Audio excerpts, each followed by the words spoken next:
Dear Wanderers, this is a letter to those suffering in silence. Before we really dive into this letter, I want you to ask yourself, how am I suffering in silence? I want you to sit with this question and answer it honestly and out loud to yourself.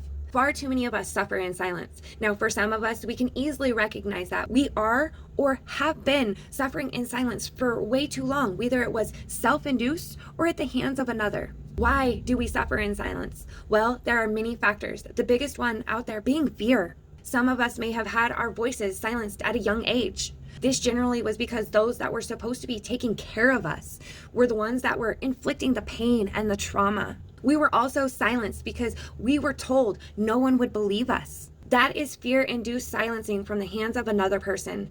I am here to tell you that is not the case anymore. We no longer have to suffer in silence as a whole.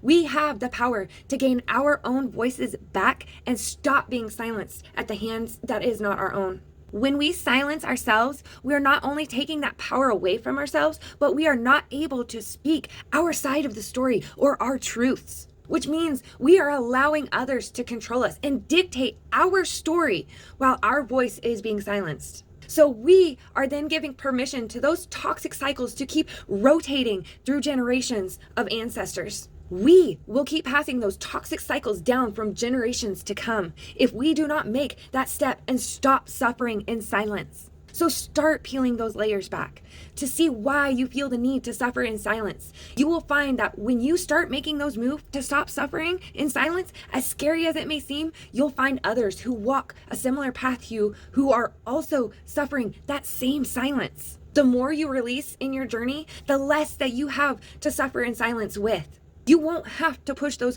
dreaded memories or those emotions away. So stop suffering in silence because you feel like a burden or that your truths don't matter. They may not make sense to others, but they matter to you.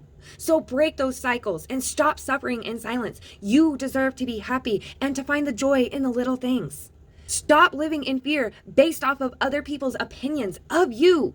It is not their story to tell, so let them be uncomfortable as you empower yourself and give freedom to your newfound voice. I know what it's like to suffer in silence until I took a stand and found my own voice. You're not alone in the journey. And if you feel like you're suffering in silence, I will sit with you.